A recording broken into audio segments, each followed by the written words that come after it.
What's up?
All right, what's up? Oh my gosh. We finally got our amazing shirt, and it came. I ordered it like last week, and I checked my mailbox and it was there. So we finally have the amazing shirts. Now, Teespring, we got a problem. Y'all still didn't send me my check for the sales that we did. So I'm having some little problems with that. That don't make me not use y'all services to sell the t-shirts, because I still haven't received my check from the sales. But nevertheless, make sure y'all go and get y'all merch. Super excited. I have orders the hoodie as well when it comes to that. So yes, how y'all doing? And it came like I ordered it like last week, and it came. It was just in my mailbox. I went to check my mailbox. I'm saying, check your mailbox, and it was right there. And I was like, okay, here we go. Like, don't play around with my money, because I had an amazing day. I went to the dentist today, and I got to get some root canals and get some stuff done for that. And let me see, what was the price? Give me a second, you guys. These people be doing me with these dental stuff. Give me a second. Okay. All together, let me read this. Hold on 1 second. All together, it will be let me see what the amount. I think she said I got to like $5,000 in dental work that I gotta get done. Not too bad. So we're gonna work on that. I'm like, oh my gosh, you got to get a root canal. You got this going on. You got cavities. And I'm like, okay. So try to work that down. We need dental reform. We talk about, let me say this real quick. Okay. We talk about free healthcare or healthcare, but we need dental reform, because dental can really have you paying thousands of dollars. Okay. Yeah, thousands of dollars. Root canal will cover, but not just had a root canal. It was covered, but not the crown. Yeah, they want me to get all that stuff, but that's all on root bills and stuff like that. And we really need that. And shout out, y'all got another video coming tonight. I just want to address some things real quick. I just want to talk about the dental stuff as well. Get you some Delta dental insurance. Okay, let me write that down. Delta dental insurance. Okay, because I'm taking my dental health very, very serious, because I wanted to do a teeth whitening, but she was like, if you do teeth whitening, make your teeth sensitive and all of that. But it's okay. I would get a second opinion, because those dentists run up the bill if they think you don't know any better. Really? Okay. So you say I should get a second opinion? Okay. They said, uh, I brush my teeth every day. Start brushing your teeth. First was better. Um, if you getting fillings, get raised. They want me to get fillings as well. They want me to get fillings as well. Okay, so I just wanted to share that with y'all, but I want to address some stuff. Okay, I was originally planning on putting this on Station, but I had to stop doing shows on Station, because let me tell you why. We sent them about 5 emails and said, hey, we haven't received the check. I'm sending hundreds of people to your platform. They responded, and I'm like, when can I start being monetized over there? Because we're sending people over here, and we on the charge. We in the top 10, sometimes in the top 20. When can I receive a check? No response. So I'm like, I'm gonna stop going over here. And then you had YouTubers that will take my station hand material, and they will monetize off of it and make get thousands of views, and I can't monetize off of it. You know what I'm saying? Because they have already monetized off of my station head stuff. So I'm like, let me just do it on YouTube. And I tell people I don't mind people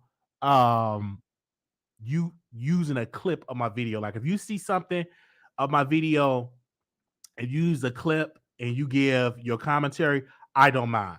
But what I have a problem with, if you use my entire content, and this one particular YouTuber had used like my entire station head show.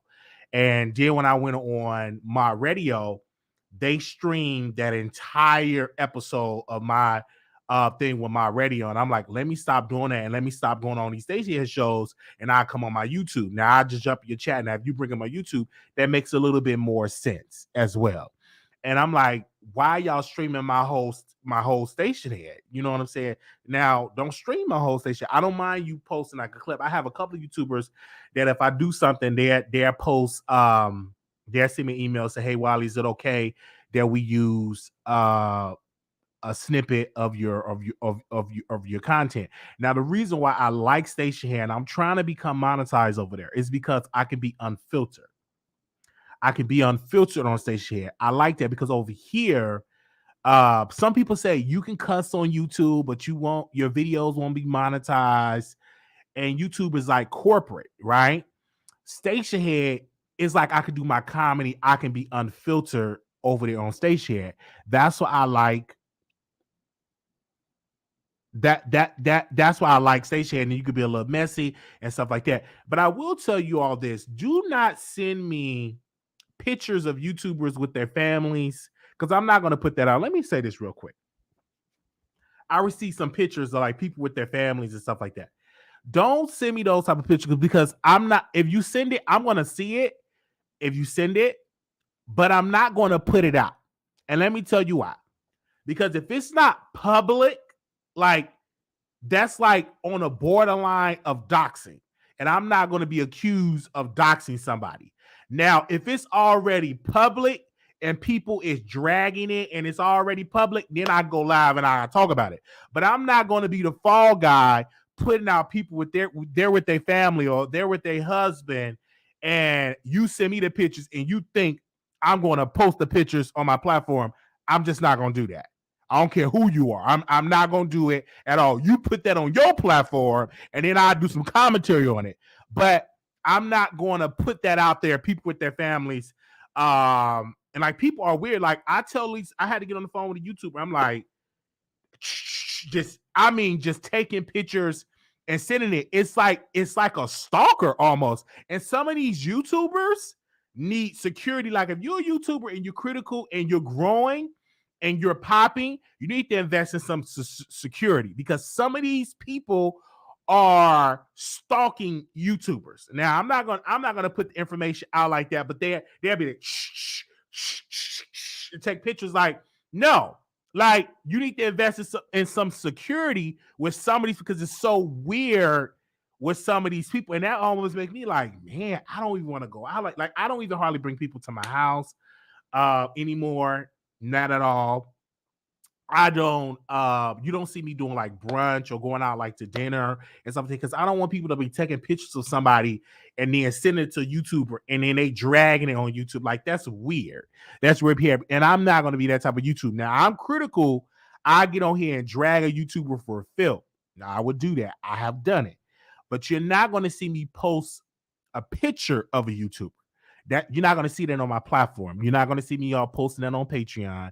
You're not going to be seeing me do anything, because that's borderline doxing. And then what will happen? Say I post it on my platform. Boom, I blast it on my platform. Then people will say, Wiley is doxing. Can y'all see me? I want to make sure that y'all can see me. Let me double check because we be having some technical difficulties.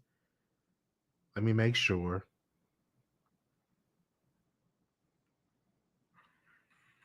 Give me a second. Okay, y'all can see me. Okay, okay. Because then they would say Wiley is doxing, and then I don't, because I don't live by these folks. You know, you're not gonna see me go and travel and take a picture of a YouTuber and post it. I'm not that type of person, right? But I would be critical of a YouTuber. I would sit down and be critical of a YouTuber. I have done that, but you're not going to see me post pictures of their families on my YouTube channel because I won't want nobody to do that to me. You know, I won't want nobody to do that to my family. So why would I put that energy up? Because if I put that energy out there and start posting people, family members, and dragging their family members on my platform, then people are going to find my family members they're going to drag them. They're gonna do all of that. I've done with harassment. I've done with people showing up to my family church. I have dealt with that. So I'm not going to in return turn into this person and start posting somebody's information and posting it on YouTube. I'm just not going to do that. So you can send me the information all day long. I don't care. I can't stop you from sending it. I may even chuckle and be like, oh my God, like what? But I'm not going to post it. You could be a top YouTube star. I'm not going to post because the thing about me is people think I'm slow. Because when you send it, I'm going to be like, why are you not posting this? I'm not posting this. Now, it's different with the whole thing with the whole Jason Lee and Omar Wiggins and that text message. That's different. That was like a cackle. And I didn't even release the physical copy of the text message. Still have it to this day. I still haven't released the physical copy of the text message. I just read the text message. So that's a little different than me posting pictures of Armand and Jason eating lunch. And I post that picture on my social media and I drag it. I'm not going to do that. Now, if it's something going on that they having some problems and it's a text message and somebody being BB'd in it or CC'd in it, I'll read it, but I won't post the text message. I will do that. And I have done that. But you see them eating brunch, eating scrambled eggs and bacon, and then you send me the picture, I'm not going to be the fall guy because when it blows up, I'm the fall guy. And it looked like I took the plane or the train to take these pictures. They're gonna say I did this, and I didn't do it. So, but if you post it, the average person is gonna be Wiley flew down to Alabama, and he took a picture of a blogger's family. Why is he doing this? And I'm going, and I can't come out and say, well, I didn't do it. Somebody went there and I just posted. They're not going to understand that. Whoever posts the information will deal with the blame and will deal with the fallout. So I'm just not going to do that. Okay. Okay. I'm just not going to do that at all because I won't want nobody. I'm out at brunch or out at dinner or out at an event and somebody just take my pictures with somebody. I'm with my lady. And because people are so critical when I talk about women and me being women, they post a person that I'm dating and they drag her on social media. I won't want that. I won't want to do that to nobody. I won't want to do that. That's on very, very, very private when I talk to women and I don't bring them on my platform. I don't bring them on my platform. I don't share pictures. I may tell like a story or something like that, but you won't see me post their pictures at all or tag them on any post because they're going to become a target because people are going to be like, how can you date a man that been with men? So I don't do that because I know how this platform is. I know how dark it could be. And you think these people not watching, they watching. Now, mind you, I'm just a up and coming YouTuber, right? I don't have hundreds of thousands of followers. But best believe if they got something that they can put on me or picture or something, They will post it. They will drag it. You will be surprised of how many YouTubers that will use that information to drag me. So I try to be the person to not do that to others. And I will get on the phone and I will call and say, hey, I have this picture of blah, blah, blah. I will do that. Now, would people do that for me? No, I don't think so. I don't think they would. They see a picture with me with my girlfriend. We out and we doing some, and they'll post and they'll drag it. And they really would drag her. You know what I'm saying? They would do it. And it's just, it is what it is. They would definitely do it. So I don't think no YouTuber will call me. And if they do, they have integrity. But I'm in a mindset, if you have someone Wiley, you will use it and you will drag it at all. And you would definitely do it. Okay.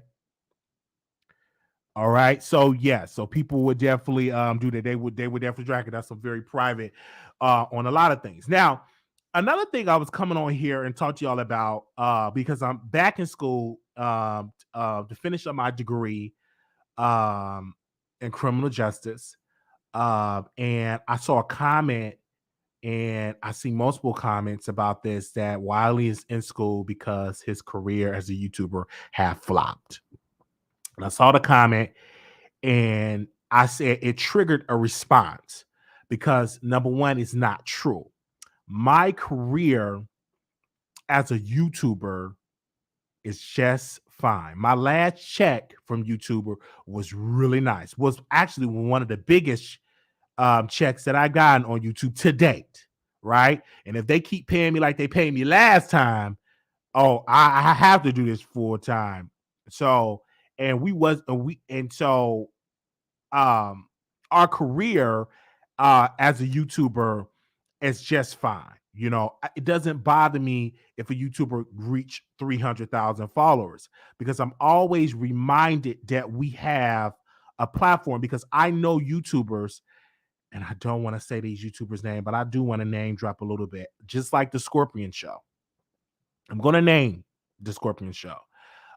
We cool now, but I'm going to use this as an example. They have, give me a second. Many of y'all know about the Scorpion Show, but give me a second here. Give me a second. Many of y'all know about the Scorpion Show, right? They have 149,000 subscribers. 149,000.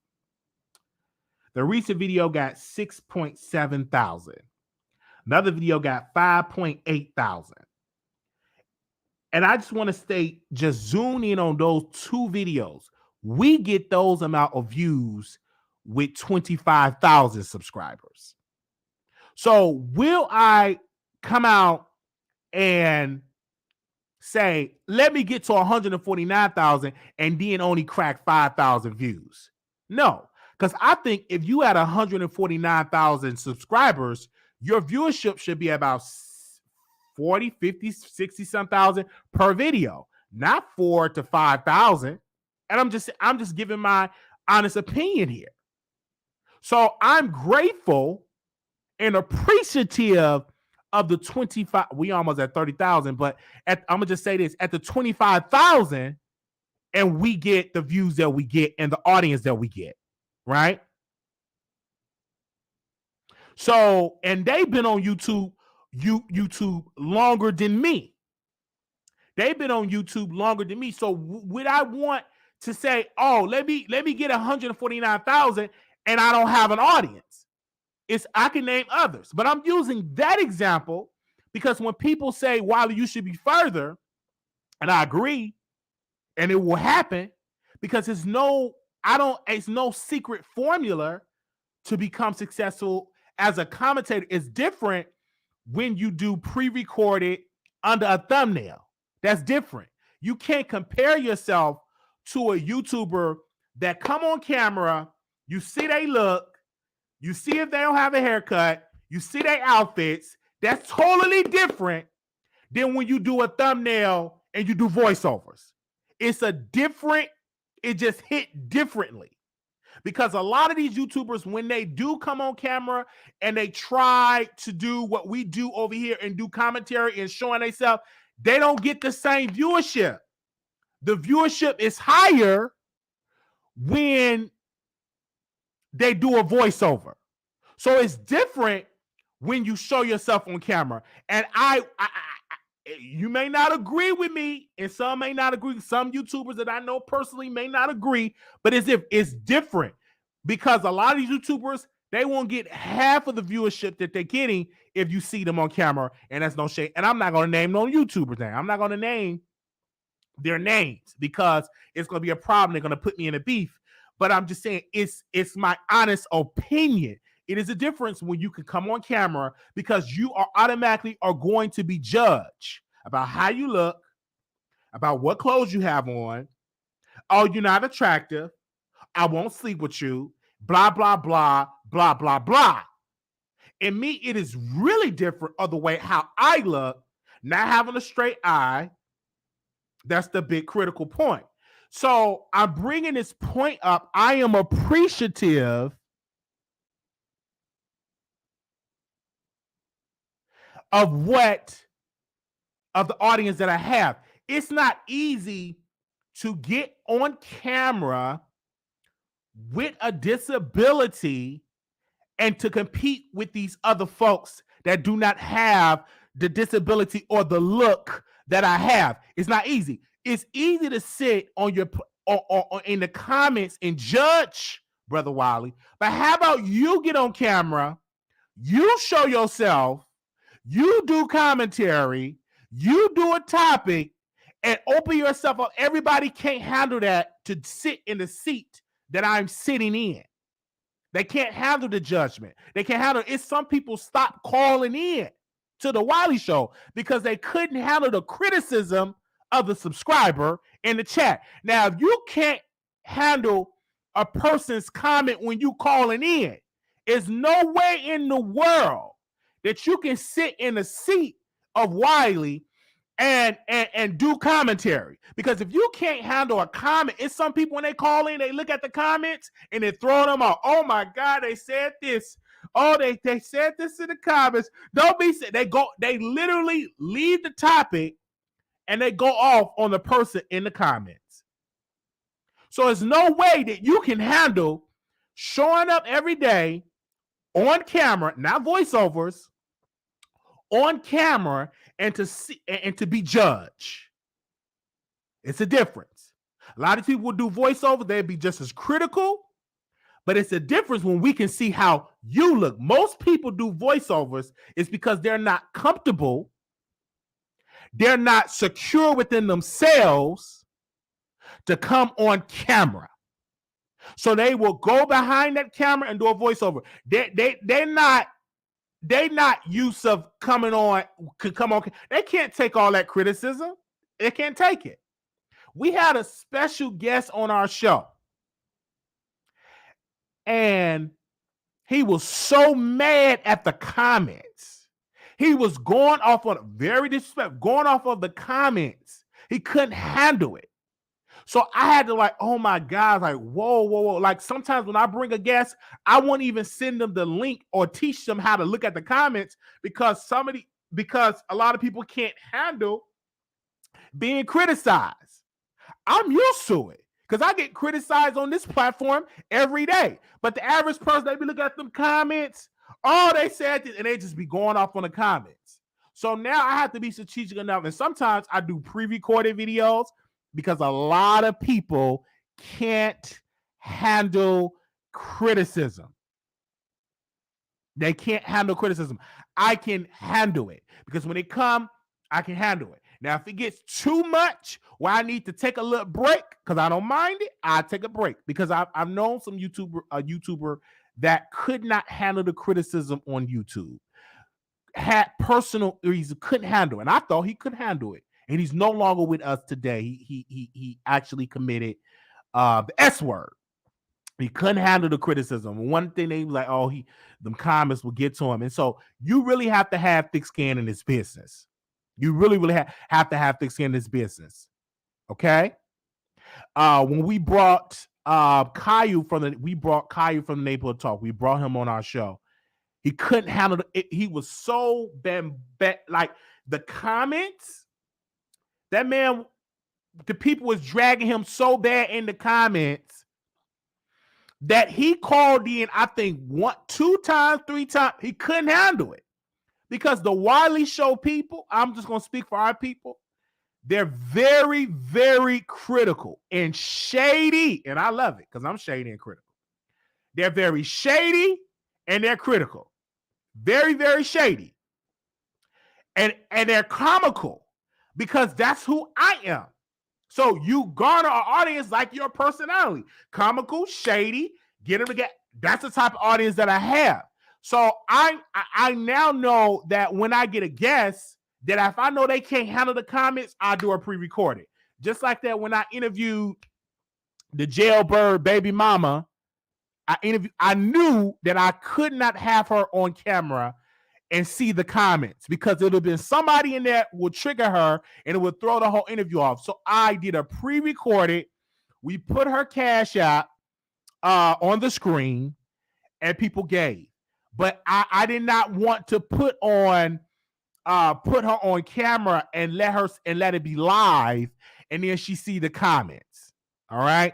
Because I knew she wouldn't be able to handle the comments because this platform is very critical. They're very, very, because I'm very critical. So my audience are going to be very critical. I open the policy up to tell me, give me your opinion. It's a very opinionated show. Everybody can. I had top leading YouTubers that can't handle my commentary, can't handle the callers, can't handle the comments. They get so upset in their feelings that they will go and respond to what Wiley said. And that's the secret sauce of the Wiley Show. That's our secret. We know how to get under people's skin. That's a gift that I have, to get under your skin. And they just be just talking. And these people have bigger numbers.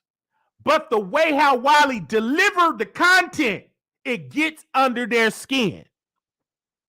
They'll go live and they will drag me for filth because I know how to give an opinion. I know how to be critical. So and they will go live and they'll respond and they will drag me for filth and they have way bigger numbers. But everybody can't handle, right? So and then I want to ask y'all this. The reason why I'm back in school, let me give y'all the real tea, right? I have nieces and nephews. I'm the oldest on my mom's side. It's 6 of us. I'm the oldest on my dad's side. I have 5 brothers. I just recently found out I have 5 brothers on my father's side. And I'm the oldest of both. So in my mind, what I wanted to do was graduate and get into another career and show an example that get an education, walk across stage. I will be the first on my mother's side to graduate from college. In our immediate family, right? My mother is back in school. She's trying to get her real estate license. So I'm really trying to get back in there and educate myself. And I just have the drive. I just want education. I just want to educate myself, right? It have nothing to do with my career on YouTube. That never was the case because I was in school before I did YouTube. I just didn't finish, right? So I have nothing to do with that. I just want to educate myself. I just want to get an education.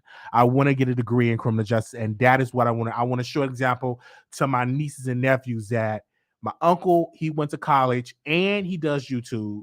So I'm going to follow into his footsteps and further my education and get into YouTube as well. So in my mind, if the YouTube doesn't work, I have a plan B of a degree I can fall back on. And I have a plan C of the healthcare, the CNA, to fall back on. Because you got to have backup plans. I don't want to put all my I want to have multiple streams of income, and I don't want to put all of it on YouTube and then check tomorrow, no more YouTube, and then what I'm going to do, right? So a degree, you can take that, CNA, you can do stuff with that. So I want to have that as a fallback. I have multiple backup plans because YouTube, I've seen YouTubers lost their channels. Now just imagine you at 300,000 subscribers. You're making millions of dollars on YouTube, and then one day you lose your channel. Your entire income is gone. Your entire income is gone. You get these big checks, and then one day you wake up, your whole channel is gone. No security, it's just gone, right?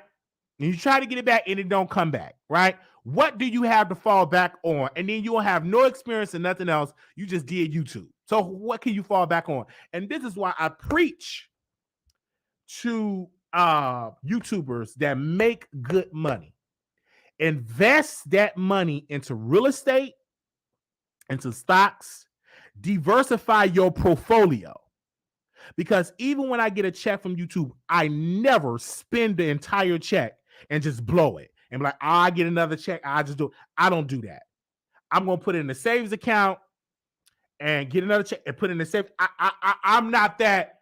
I'm just not going to spend all my money and then say, well, you know what? I'm going to get a next check. I got another check with a couple of $1,000 come from YouTube. So I'm going to do. No. If you're making, these are to these YouTubers that's making, some of them make 6 figures. Your only stream should not be YouTube. You should have a rental property. You should have some rental properties with an S. It shouldn't be your only income is YouTube. That's not smart.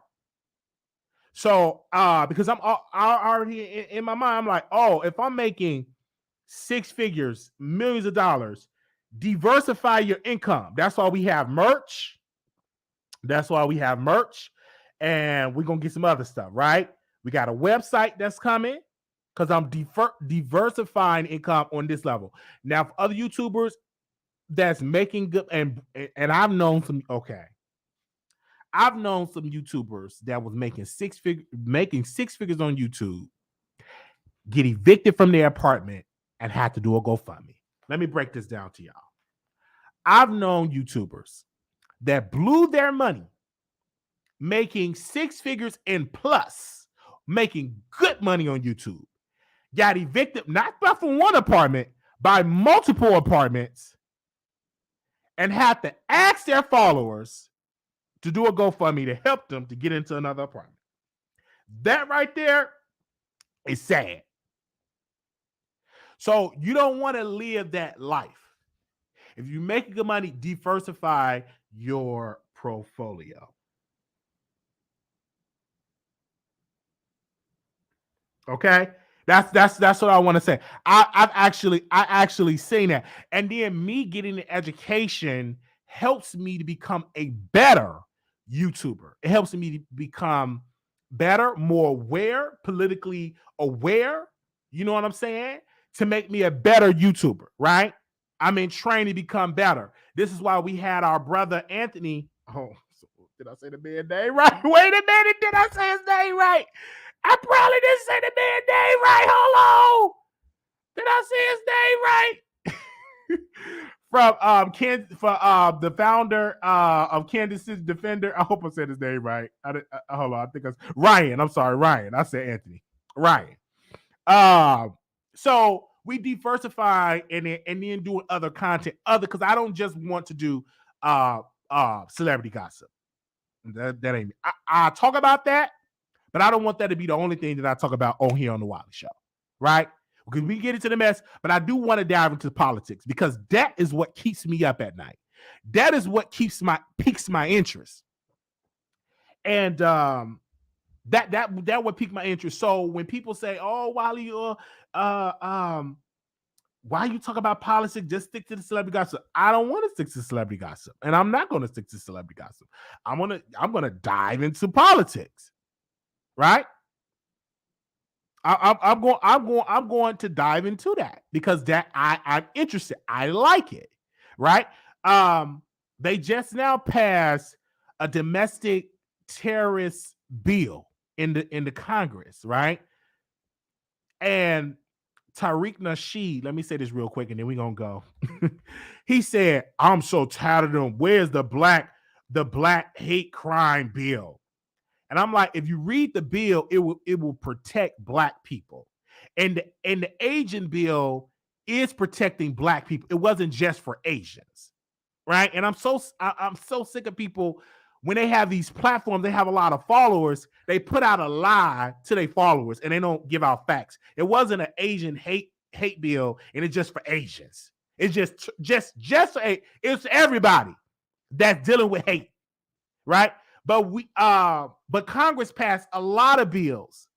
But you got it. But like I told Tariq, I said the Senate is not passing these bills. We must open our eyes up and be truthful to the people. You have one branch or one sector of the government passing bills that will benefit black people, black and brown people. And then you have a Senate that say, no, we're not going to do this. No, we're not going to pass this. Then you have Joe Manchin and the other one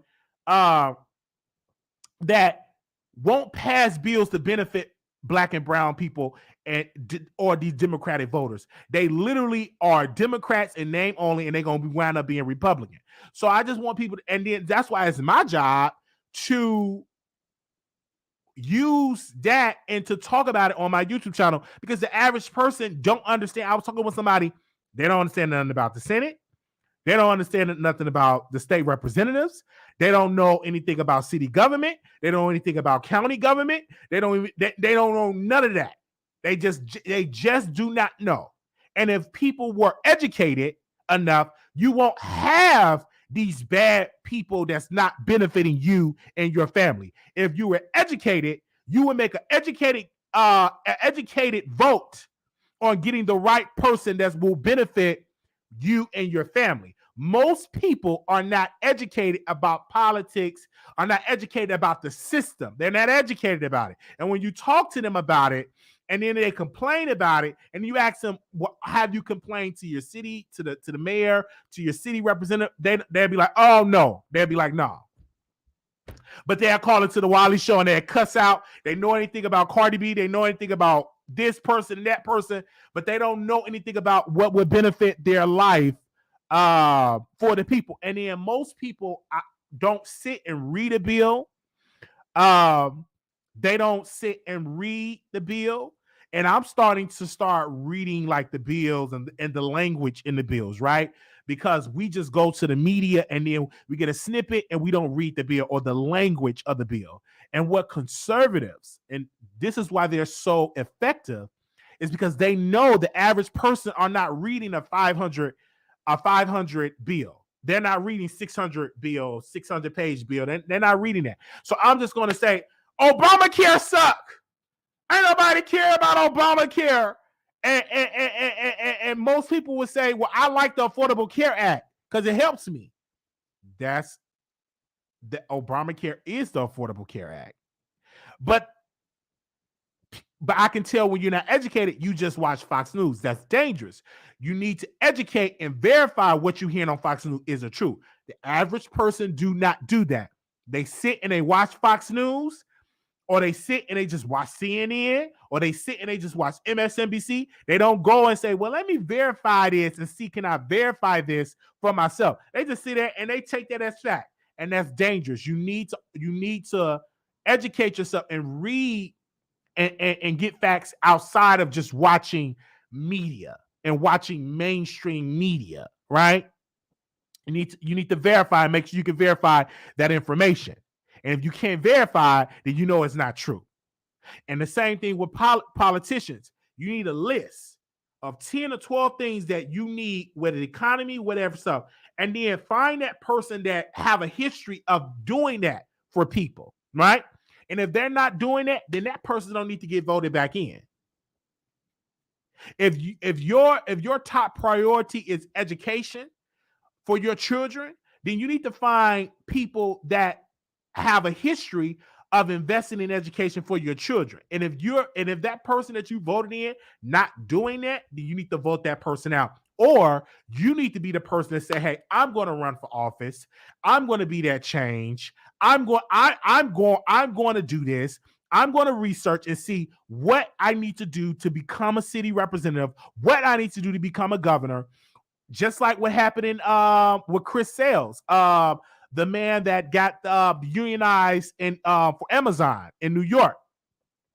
He got fired on Amazon, and he researched on how how to unionize. And and Amazon spent millions of dollars trying to break up them trying to unionize. To do, and he researched it, and they prevailed, and they are now they are unionized in Amazon. That plant is unionized in New York, right? That's why Chris Smalls, Chris Smalls, thank you, Chris Smalls.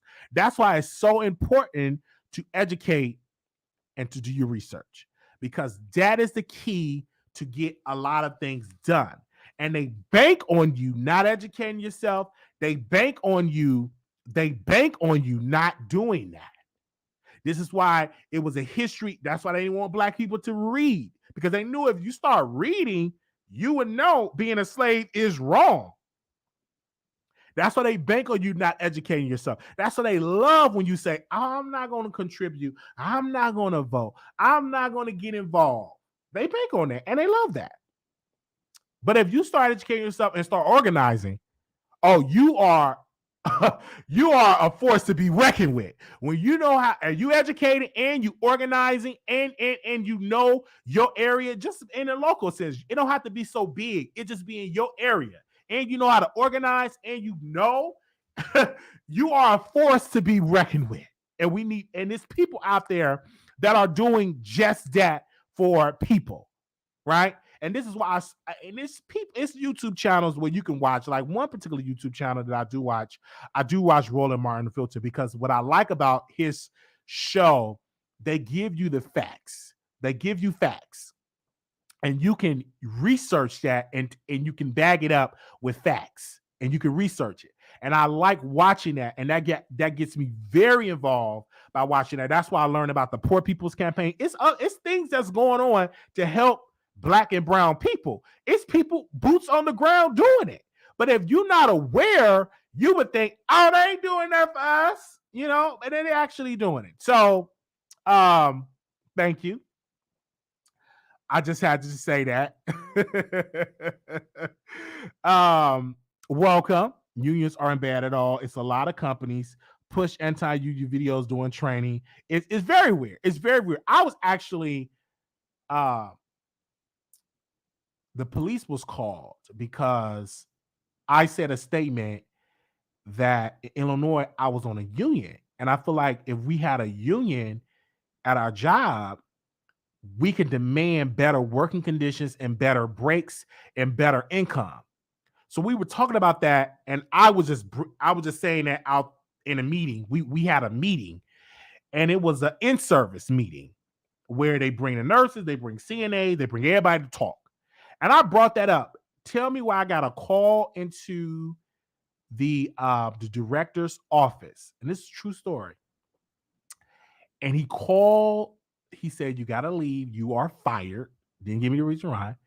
He called the police and said, "I refuse to leave the place." And he said, "Do not let him leave in the back, because that's where all the employees at. Let him leave, escort him out in the front." Right? Because it was so many complaints, and it was so many complaints of, we're not getting paid enough, the breaks are not enough, the patients, we're not getting enough, we have so many patients. And I said, we need to unionize.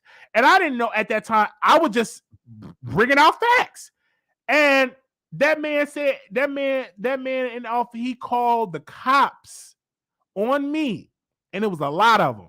And I was getting escorted out that place because of what I said. And I literally was not ashamed, because what I said was the truth. And it's a lot of people that are uneducated on a lot of things, right? And they don't like that. And the police and me, I was so funny, because I'm like, I said, "Sir," I said, "Excuse me, Mr. Officer, I'm going to record." And he said, "You know what? We're going to make sure our body cameras are recording this." I said, "Okay, I'm ready." Because I said, "Sir, this man is upset with me for whatever reason. I didn't do anything wrong." And they escorted me to my car, got in my car, and I never went back to that place again. Right.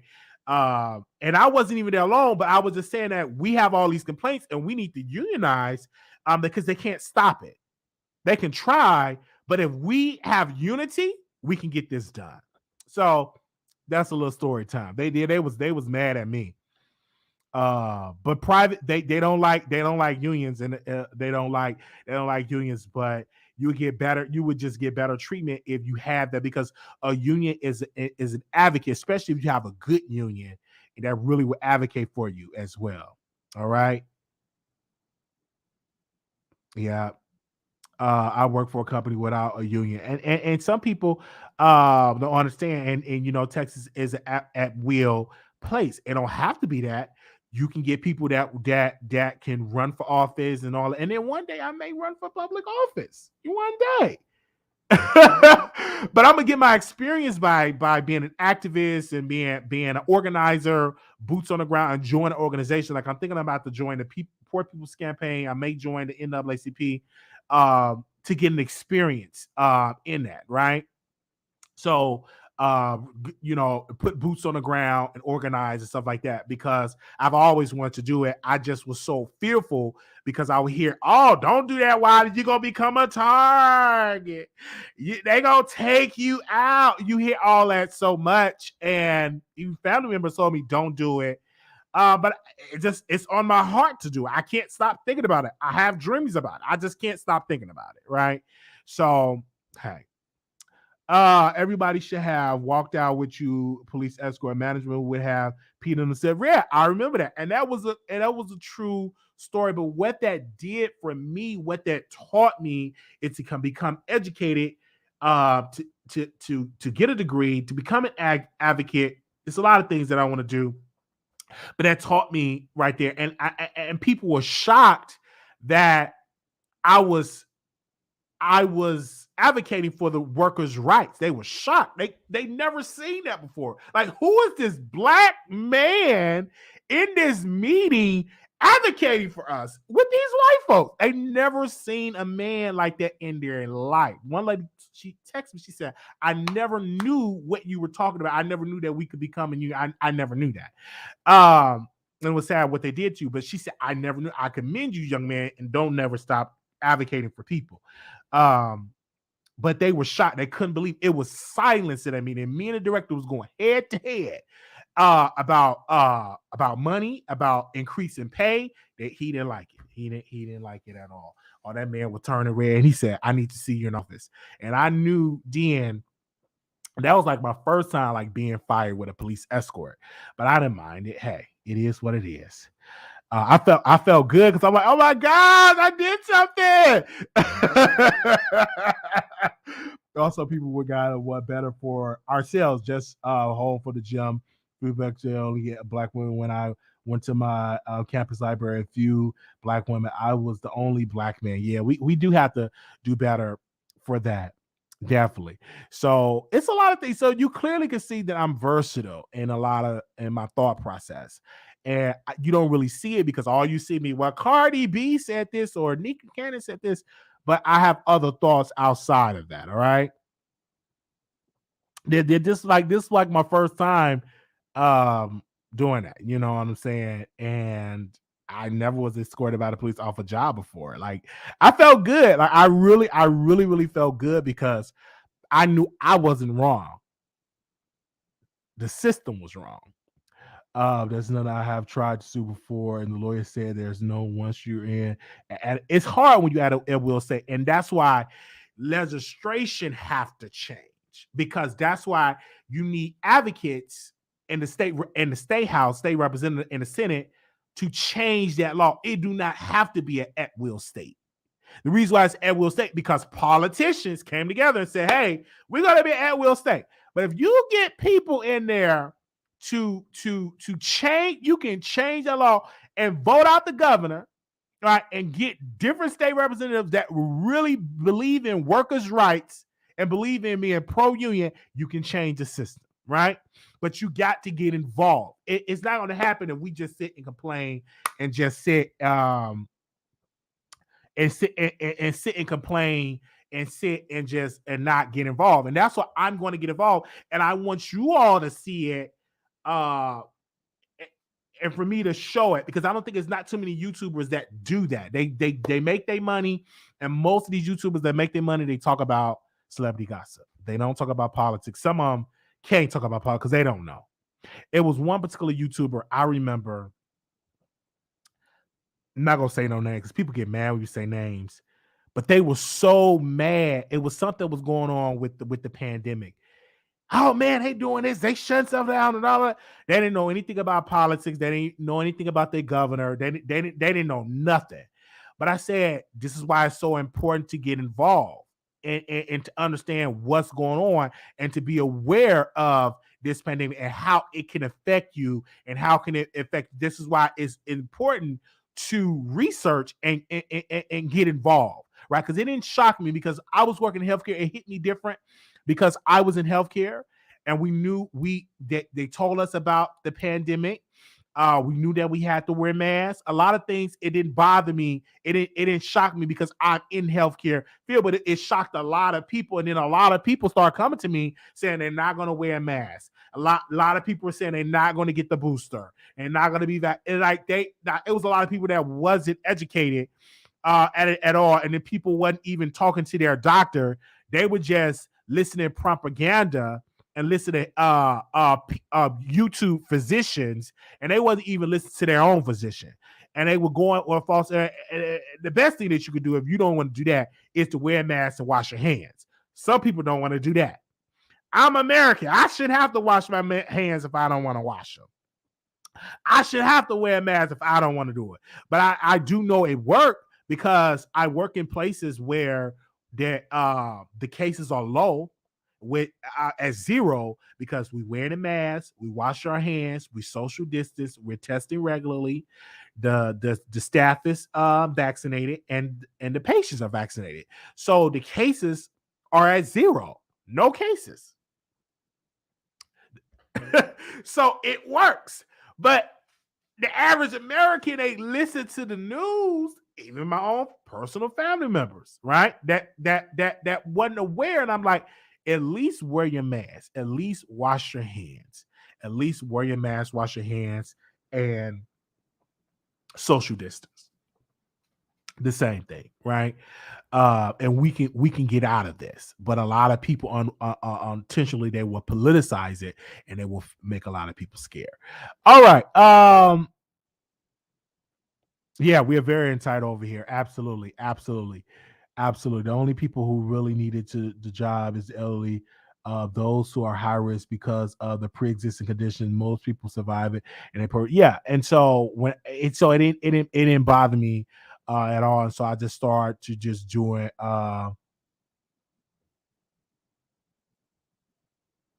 diversifying your content will broaden your message and elevate your reach. Thank you.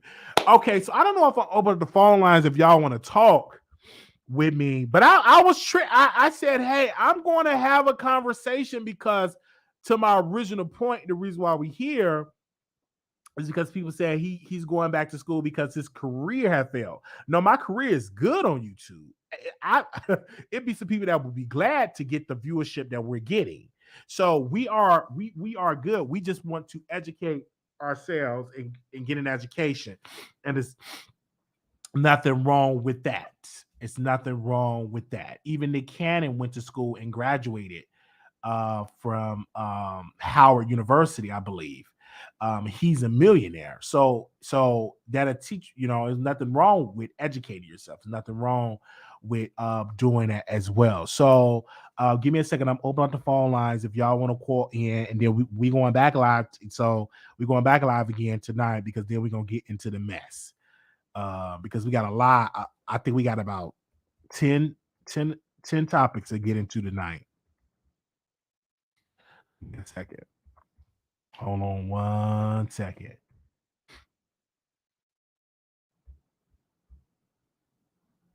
And then also I want to say this about the Scorpion show. Kevin and Mikhail were doing YouTube full time for about 10 years. About 10 years doing YouTube full time, right? I'm talking about Kevin was doing YouTube full time. Mikhail always kept a job and he just used that as that.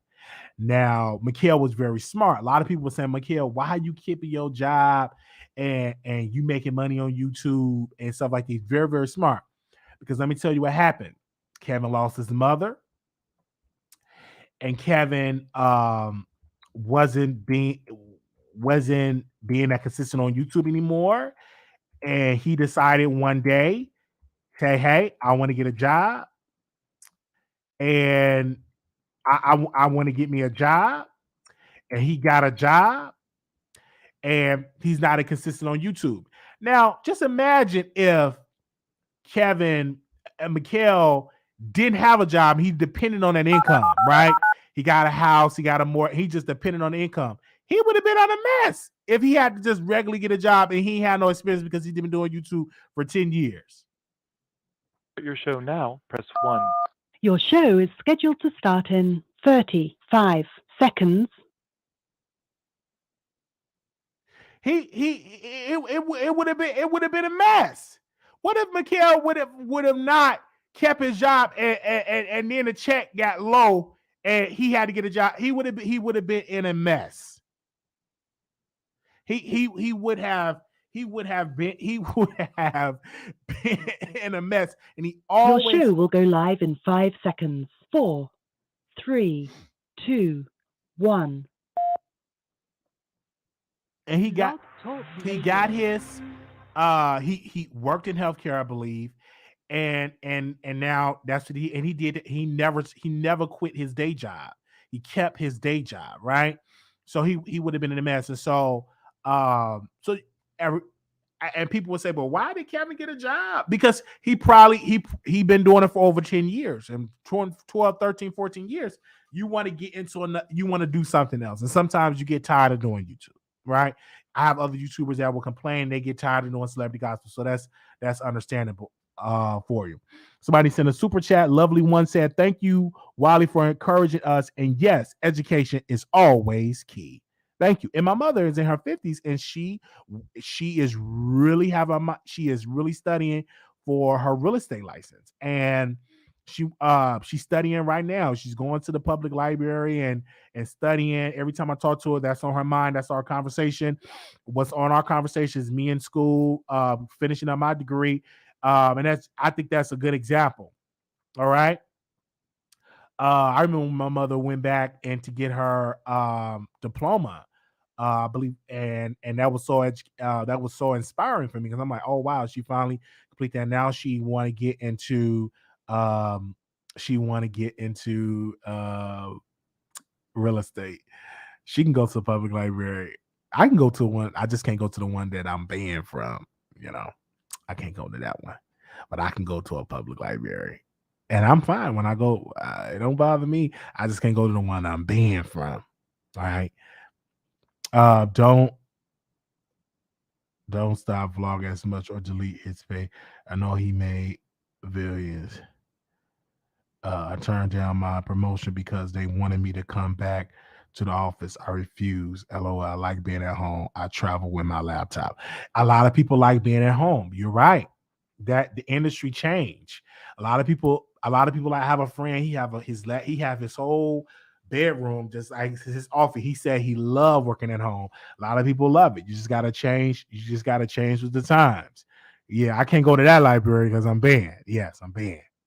I remember when I went back. Okay, let me do this story time real quick. So I went to the library and did the destruction.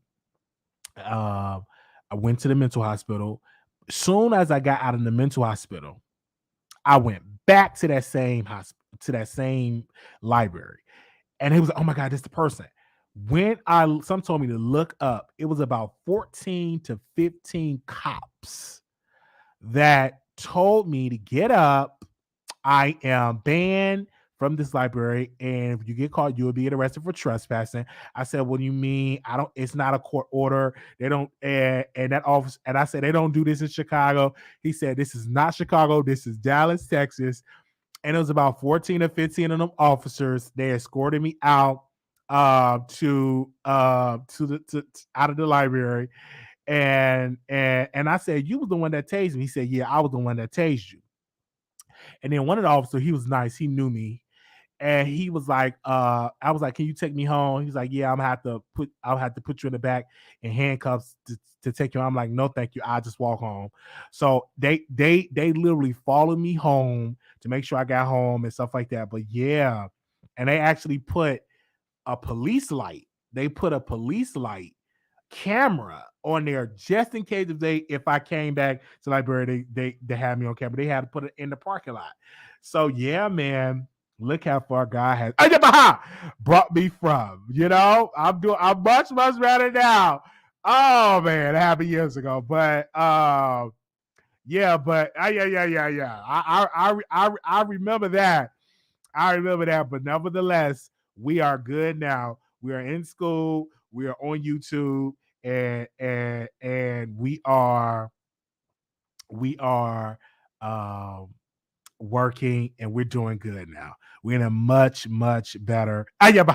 We're in a much better place. All right, I got my own apartment. My car is paid off. I'm in a much better place now. I can definitely tell you that, right? Much better place. Multiple streams of income. Much better place, right? Okay. And most people they say Emmett Till. They say Emmett Till. They be like, oh my God. It's like for a long time, my roommate and his friends, they would play the video and just play it over and over and over. And I had to live with that. And on YouTube now, they say Emmett Till. They drag me for that. And I would have to live for that for the rest of my career. For the rest of my life, people would bring that up, right? But it's okay. It does not bother me anymore. Okay, you were down bad, but you got back up. Absolutely. So I don't regret it because it helped me become a better man. All right. 646-716-8447. 4436. Can you hear me? 4436. Yes, I can hear you. Yes. Okay, yeah. I just want to first start off by applauding you for going back to school to finish your degree. I also, just finished graduating with my bachelor's, and I'll be starting like my dual master's program for like public administration and criminal justice as well. And like I do have political aspirations to run for public office because like some of the reasons what you're saying is that we consistently vote the wrong people into office because a lot of us we don't have a political education, and long time ago they used to offer like a civics course where they would teach us to be, politically active, but they took those courses, out. And I feel like that was done, by design. I just also feel like, I don't know if you're familiar with Yvette Carnell and Antonio Moore, which is the ADOS movement, which is American Descendants of Slavery, and we're advocating for reparations. You mentioned Roland Martin. And I was just commenting that, Roland Martin, for the most part, he's against reparations for Black America specifically. He feels that our reparations should go toward all Black people. And it's just very, disingenuous because you have the Caribbeans, they're fighting for their reparations, CARICOM. You have Jamaica, hey, they're fighting for their money. And, like Yvette Carnell says, is that everybody has to do their own work. We can't keep fighting the fight for everyone, so everything has to be. But I would say this: in order for that to happen for Yvette and for all the people that works for that organization, you must put boots on the ground. You must get people in office to do that. Because if you don't have the votes, let's make this simple. If you don't have the votes, we will never get reparations. Let's make it simple. We need votes. You need the votes to make it happen. And we can criticize Roland Martin all day. But if we don't have the politicians and the people like yourself or Yvette or all these people that believe in reparations, I believe this. If you believe in that, you should run for office, and that should be one of your top priorities. But if we don't have the votes, we will never get it. It will never happen. We have to have politicians that believe that we should get reparations. You have to have that and have those votes. If you don't have the votes, it will never happen. This is about counting the votes.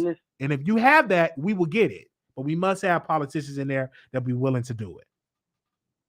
hey, you know what you're saying, you're right with that, because this is the same thing what Yvette Carnell says, that we have the wrong people that's in office. We have to get our own people in. So when you say boots on the ground, we are boots on the ground. You know, like we have like different chapters, you know, that we are advocating. You do have some people that that's in like different chapters. They are running for local office. You know, so everything that you're saying, like, we are doing these things. You know, but again, you know, it's difficult because, hey, like she says all the time, is that, hey, we're used to just voting, you know, Democratic.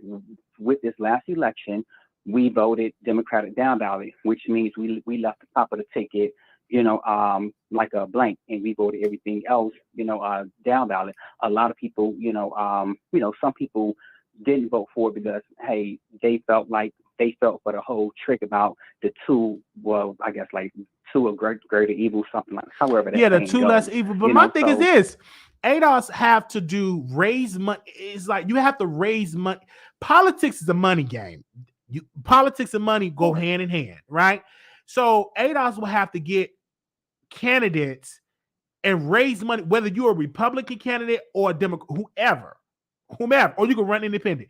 Raise money for that candidate and say, hey, we support you. We raising money. We putting boots on the ground. We're going to register voters. We're going to get you in. Then we get another person in. And you have to build a coalition. And if you build it, that's how we're going to get it done. It's not going to happen if we just scream, we want reparations. We can scream that all day. But if we don't have the votes and the people in there to do it, it will never happen. Just like healthcare. I was looking at Nancy Pelosi, and she did not like President Obama dealing with the Republicans with getting healthcare done, because she said they're not going to do it, President Obama. You're naive to think they're going to help you. And President Obama was like, you know what? We're not going to do it. We don't have the votes. They're not wanting to do that. Let's just do something else. And Nancy Pelosi went to President Obama and said, listen, I can deliver the votes.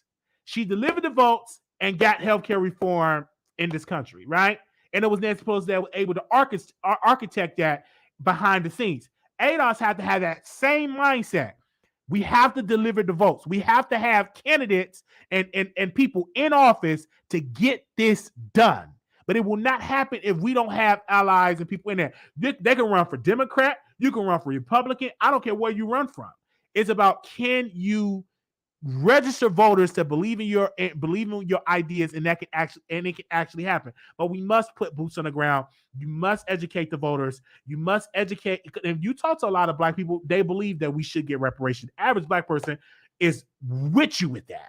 1,000%. If you talk to and go to the hood and say, do you want and explain to them what that is, they will agree with that. But you must tell the people to register and get these people in office to do it. And that's how I think it would happen, in my honest opinion. I don't think it would happen if we don't have the people in office to do it. no, right. And then, yeah, and you're right in regards to that. But like you said, it also takes money, you know, and then It does. also takes people being educated, Yes. you know, with all of that, you know. Absolutely. So it's just, you know, at some point it's just difficult because, hey, a lot of our people are just, you know, when it comes down to politics, unfortunately, a lot of people are just not politically engaged. So, you know, it's definitely a long fight, you know, but like you said, if we have, you know, the right money and, you know, hey, we have the right people in place and who can get in board, things, you know, can work out for us. But it's just like right now, that's just not, you know, what absolutely. it is. It's going to take organizers. Like if you go to Georgia, Stacey Abrams lost the governor race. She could easily went away and mind her business. But she did fair fight, I think it's called, and you have Black Voters Matter. So they start educating the voters. Georgia is supposed to be a red state. They were able to organize and get 2 Democrat senators, but that wouldn't have never happened if they didn't invest the money, put boots on the ground, and build a coalition for that to happen. What I would have to say for ADOS, it would have to have that same mindset that we're going to have to raise money, educate our voters, put boots on the ground to get this done. And you ain't going to be able to start it. And sometimes you can't just do a national plan. You need to focus on a district and say, let's focus on this district first. Let's put all our energy on in California District 4. I'm just using an example. You're going to be our candidate to represent ADOS. You know what I'm saying? And then once we get that win, Then we do it again. We do the next step. And it's going to take years to get that done, but it can happen if we just focus on one instead of focus on a national plan, because that's more expensive than focusing on just a district and get one candidate in there. Because I would rather have one candidate that's representing ADOS and really doing and really just raising the voices up. Then that would make people like, okay, let me see if I can run in my district and do that. I think it can happen. But like you're saying, we have to educate people and let them know, because if we educate people about reparations, they'll be down for it. Black people would be down for it. A lot of white folks would be down for it as well if you explain it to them. Yeah, exactly. But see, with ADOS, we are actually soon we'll be rolling out like different chapters. So like you're saying, you will have people working in certain particular areas and districts, doing everything, that you're saying. It just takes, we need people like you to just keep pushing it, because more people have to be aware of ADOS. And just to put out a disclaimer, we are not associated with the FBA, which is Foundational Black Americans. Oh yeah, with Tariq. Yeah, that's like a split. Exactly. Yeah. Yeah. Yeah, because a lot of people would get that confused. But I don't mind interviewing the people to bring people on. And if you have that openness, say, hey, go on the Wiley Show and let's have this dialogue and let's promote that and let's have these conversations, right? Because I'm down for reparations. I'm down for this because Black people, we are deserving of that, because 400 years of slavery, free labor, right? 100 years of Jim Crow, we are deserving of reparations. Whatever it is, a check, free education, whatever it is, we are deserving of that. So I agree, but we're going to have to fight like hell to make it happen. Because it's not going. Nothing comes easy when you want stuff for Black people, and exactly. But if we organize and get it done, it can happen. Exactly.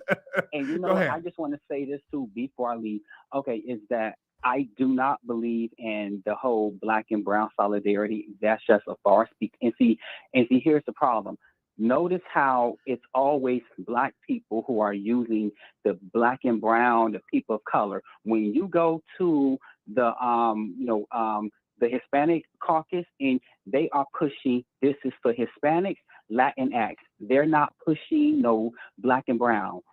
People only want to be Black when it's convenient to take from us, because, hey, I live in Miami, and the majority of the people here are Cubans, and they don't have an issue with making it perfectly clear. Coming down here, you almost have to speak Spanish. You know what I'm saying? So they're definitely doing a lot of things. I agree. That I agree with, because it's so many Black politicians that's so afraid to say, I want to do this for the Black agenda. You don't hardly hear that term for Black politicians. They will say, well, people of color, the Black and Brown Coalition. It's nothing wrong for you being a Black person and you want to do for the Black agenda it's nothing wrong with that. And if we spend our time and really advocate and promote that and make it sexy, we can get it done, right? But I agree with you on that, because the Hispanics, they believe, hey, this is for Hispanic. We must have that Black coalition that will do stuff for the Black people. So I 1000% agree with you, because we have to have those mindset to do for Black people and to benefit Black people. We have to have that. We do have people that have a good history of doing that for our people, but we need more for it as well. But thank you, brother, for calling in. Thank you very much. Thank you. Okay. All right. Let's go to the next caller. 4609. Hey, Wiley. Hey. You know what? I really admire you, Wiley. I'm on the East Coast. I'm in Jersey, and I started listening to you. You got my fax machine is going in the back. I'm sorry. I started listening to you some time ago. I think Tasha K mentioned you, and that's how I got over to you. And I enjoy listening to your show, and I enjoy it more when I can get to call in and when you're live. So let me tell you something about politics. I was a former councilwoman in my town, and you made a lot of very valid points. I think one of the misnomers that people have when it comes to politics and not paying attention is because it doesn't directly affect them. So they think. The problem of us going after these Senate seats and these Congress seats are, like you said, we don't have the money. So if ADOS put money together and did fundraising and started at the local level, meaning not necessarily your council seat, but the seat below the council seat, whether it's a committee seat, because the committee people are the people who decide who the head committee person is, who then decides who the council people are going to run on a ticket. They then decide who's going to run for mayor. They then decide who runs for the Senate and governor to represent the state. And that's why it's more important to pay attention to local. That's why they always talk about politics is local. It's not national, it's local. Everything happens on the local level. And it gets pushed up to the federal government. Absolutely. It's not the other way around. You're right. So people need to start working together. Working together even starts with starting your own block association. People that lead block associations are more likely to have a larger voice in the community and get stuff done. Facts. Because politicians don't want to be aggravated with people who have a following of residents. So if you have your seniors, your young people, your kids coming out to the council meetings, voicing their opinion, and everybody doesn't have to come to every meeting, you rotate. You put a block association together, you put a calendar together of when the councils meet, and then everybody rotates. You send 4 or 5 people to each meeting. So this way people can't say, oh, I had to work, or I had to pick up my kids. Different meetings, different people go. Then you bring it back to your street block association, y'all discuss it, you write letters. Letters are very powerful still. Writing letters and sending emails, you get your seniors to do that, you could get a lot of stuff done in your community. A lot of stuff done. Facts. And that's all I have to say. And I agree. I agree with you on that 1,000%. Because let's look at the brother that organized Amazon to become a union, Mr. Chris, out in New York. He did that one warehouse that one got unionized. That literally draw the seeds on a national level of him receiving phone calls saying, how can we do it here? How can we do, you know what I mean? So I agree. It must start on that first step on that local level, because then you drop seeds for the next town or the next district or the next city or the next state. So I agree with you on that. And and it doesn't take a lot of money. People can give $5, $10. You start pulling that money together. You start making phone calls. You get your young people, your millennials to get on social media and put the word out. You don't have to spend a lot of money to get people out. I mean, go back and look at Obama's campaign. He was literally on the ground. He had his people on the ground knocking on doors. People cannot win, even to this day. You cannot win a local election unless you are willing to walk out there and knock on doors and talk to people. Those are the people who win. That's how the reason why the political machines always win, because they're organized. That's true. That's why they call it a machine. It just keeps going. It feeds itself. It keeps going. It keeps going. But when you get those people in office, you got to hold them accountable. Absolutely. You got to hold them accountable. You can't walk away and say, oh, they're going to support it. No, you got to be there. I was on the council. I had to have people come to the council meetings to support what I was trying to push, because I could be one of 6 other people on the council. I still need a majority vote to get stuff done. Facts. But my majority comes from the community that says, this is what we want. This is what we want. And see, because they're residents and they live next door to the other council people, they make us think about stuff. They make stuff happen.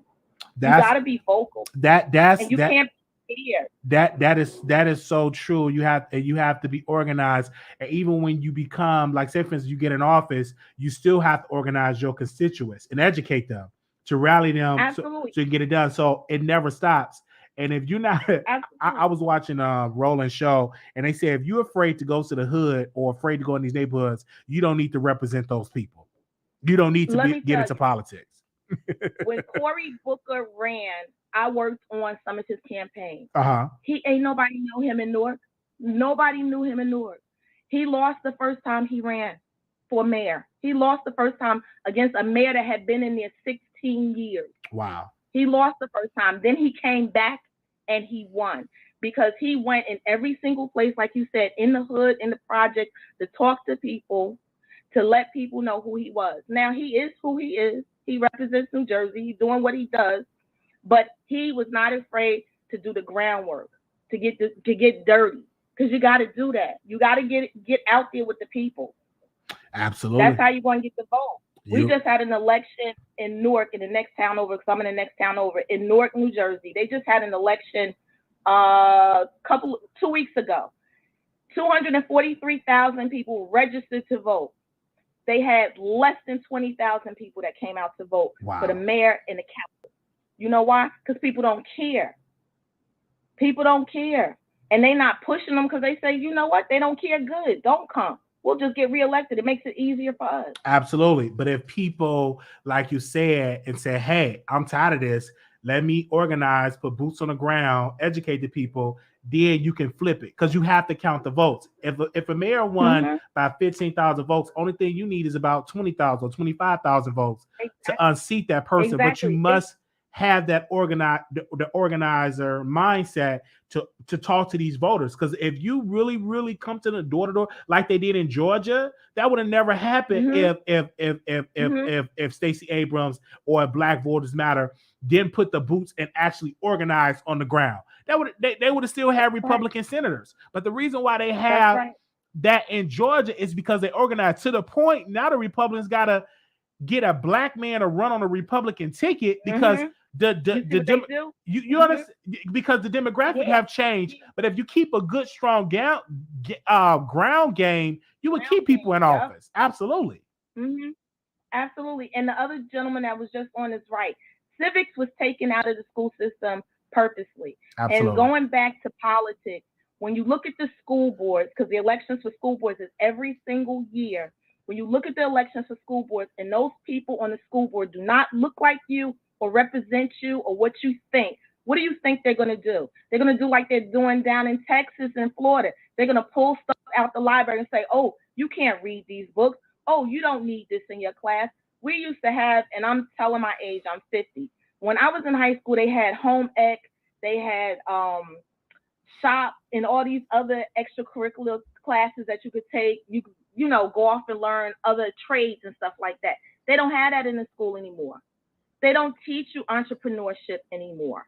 So they want you to work for them because that's why they brought us to this country. We are a commodity to their wealth.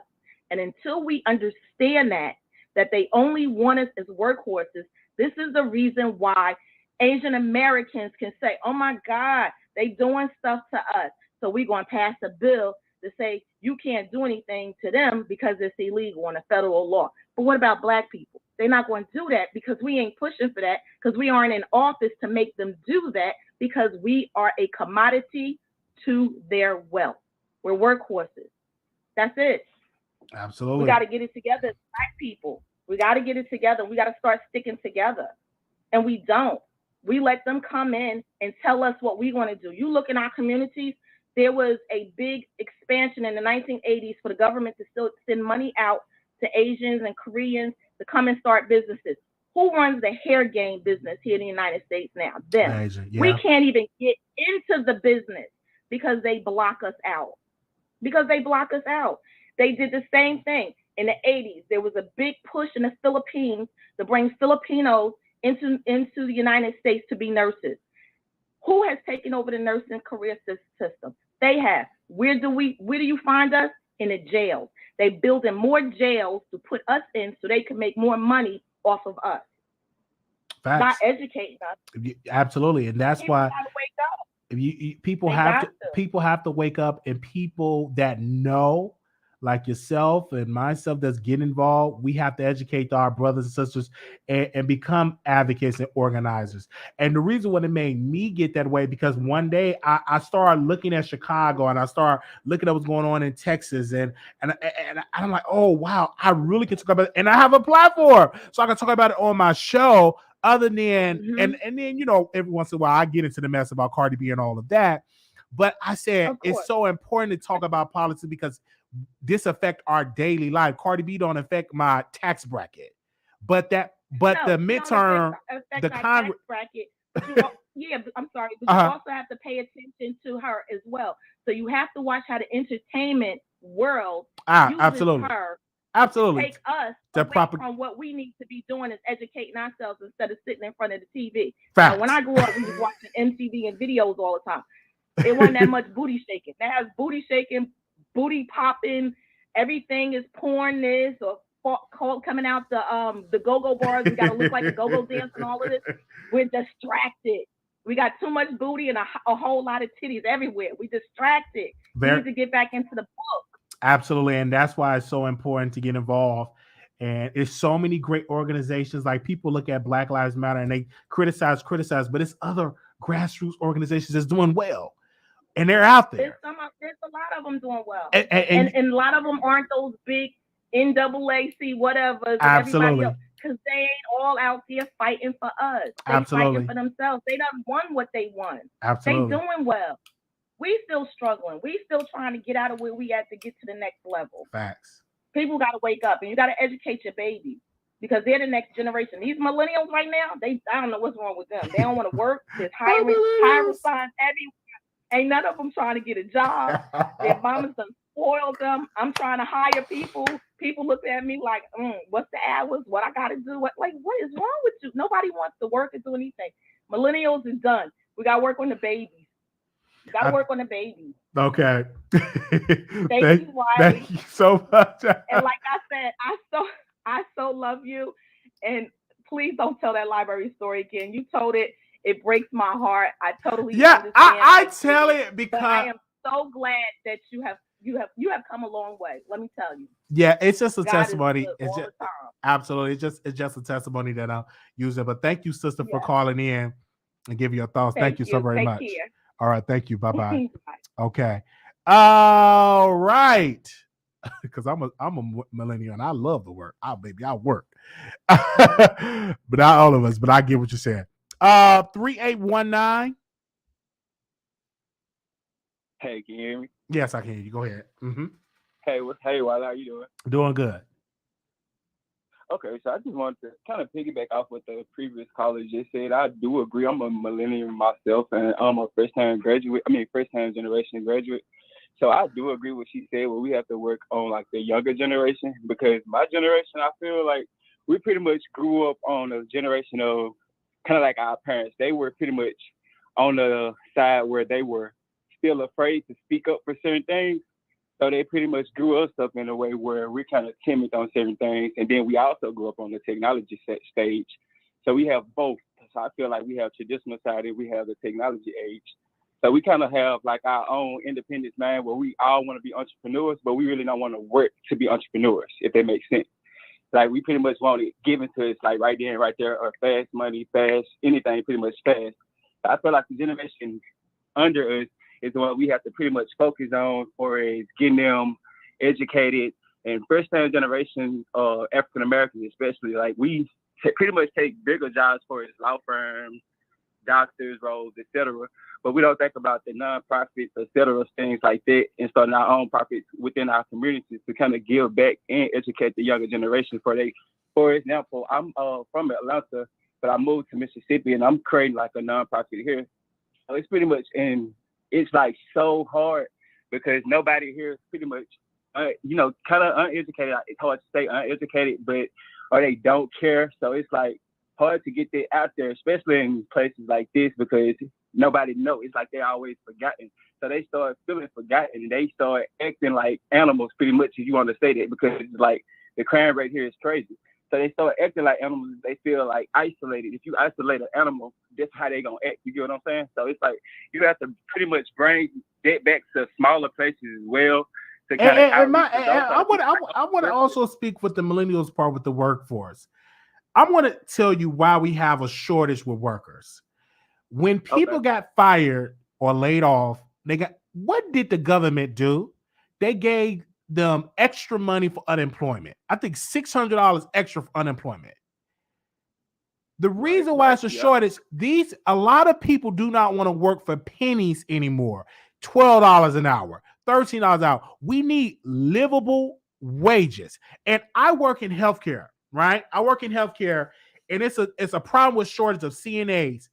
And I was a scheduler, and now they hiring agency to come in. Agency make they make $25-$30 an hour as a CNA. But a CNA that work in a facility making $12-$13 an hour. Why do you think people are not coming in working for $12-$13 an hour and picking the $20-$30 an hour? Because you're making more money that way. People do not want to work for scraps and pennies anymore, because once they was able to get off work and they saw how the government gave them all that money for unemployment, it's people that never made that amount of money with a college degree that was unemployment. They never made that type of money before. And you expect me to go back to Walmart making 13 or Burger King making 12 or some places $8 an hour? The federal minimum wage need to be at least $15 an hour. At least. It's some states that pay you $7 an hour. How can you live off of that? How can you live people need livable wages. And this is why we have to have people in the state, federal level to increase the minimum wage. Some places have done it. Illinois have done it. New York have done it. But we need more of a national level, because people are tired to working for scraps. They are tired of that. Breaking that back, not making them. People want to make a livable wage so they don't have to work 2 or 3 jobs. People want. I agree. If people now start making people like $30-$40 an hour, you won't have this labor shortage. You will have a wait list for people to work. It's just the truth. I agree with everything. Yeah, I agree with everything that you're saying. But what I'm pretty much saying is pretty much like we would have to, for millennium, for instance, for the example right now, by me being a millennium, I feel like I did say, we already raised. Like, we're at a point right now, we're adults. So it's hard to retrain our mindset of how it's been trained, pretty much is what I'm saying. So we would have to, like I said, I was piggybacking off the other lady. Like, I feel like we would have to pretty much go into schools or just communities, build like for its nonprofits within communities is what I'm saying, Black African-American communities, and educate them ourselves. Like, say for instance, like I can't think of like YMCA type things in our communities, like for our kids pretty much, and educate them on certain things pretty much that are coming up, because we already have our mindset. We either gonna do something or we not. And most of us pretty much, you know what I'm saying, we got that mindset. Now what we not, if we already got that, we pretty much want more. So we gonna want to do something else to get more. We ain't gonna want to work harder for it, is what I'm saying. We got a mindset. So it's gonna pretty much be hard to retrain our mind. I agree. I agree. I just think because you got people in their 50s now making low wage jobs. There's millions of people making minimum wage, and I think the minimum wage needs to be at least 15. Now, 15 is just a starter. It should be $20-$25 an hour, because I've made 15, I've made 6, and it's still not enough. And thank God I don't have children. Because I look at my check, I say, I'm doing okay because it's just me. But just imagine if I had 2 or 3 kids making $15-$16 an hour. That's not enough, because you got rent, you got lights, you got gas, you got food. You know what I'm saying? And then you got 3 or 4 kids. I don't know how people do that. So I thank God that it's just me, because I can imagine how I would be able to make it with 3 or 4 children, by single parent making $7.25 an hour. That's a mess. How can you survive off of that? And specifically, like, I feel like if the younger generation, like for instance, us millennium, if we did get in the community and speak and start speaking, we'll be more relatable to the others. Because I feel you got to feel like the seniors, they pretty much are old school. If we look at that, it's old school. Like how I'm talking right now, that's how others gonna look at it. Like, it's old school, traditional. We ain't trying to do that. We doing our own thing type thing. How I'm talking right now, that's how we pretty much think. So we gonna try to, we ain't gonna really play into that. But we get somebody that's speaking, for instance, they can be relatable how I'm speaking right now. Break it down, whatever. Just talking like this, they gonna be like, oh, I'm like Donald Trump, for instance. How he had so many people, they said he was relatable, if that makes sense. Like, he was right, because he had a machine, he had the media, he had all of that. With your ideas is great ideas. And you have to start on your, sometimes it don't have to be big, you have to think small. Like, let me just start in my community. Let me start there first. and let me put my own money into this by putting up signs, help try to get volunteers and start there. It have to start out small. It's not going to have, you can't think of it being big. Oh my gosh, people going to say, no. People will, if you have a good message and you going to people, somebody gonna come on your side, and you will be surprised on how many people that will come on your side and to believe it. Because I look in Georgia, I look at how they're doing. I look at the Poor People's Campaign, how they are doing amazing work with Reverend Barbara. You have to start, and it'll have to start locally. It have to start locally and have to start in your area. And it's not going to be easy, because when you're doing organizing work, it's a lot of work. But I think if you put the work in, you will reap the benefits of your labor. I believe that. All right, cool. Thank you. It was great talking to you. It was great talking to you too. All right, you have a good day. All right, thank you. Bye-bye. And I'm not even gonna tell my salary. Well, no, I will tell it to help the people. I make I think now they're paying me $16 an hour. It's okay. It's okay. Okay. I'm not struggling to the sense oh my gosh, I can't pay my rent. I don't have enough to pay. I have enough to pay my rent, to pay my bills. I don't have a car note, so I'm okay. And then also I have the YouTube income.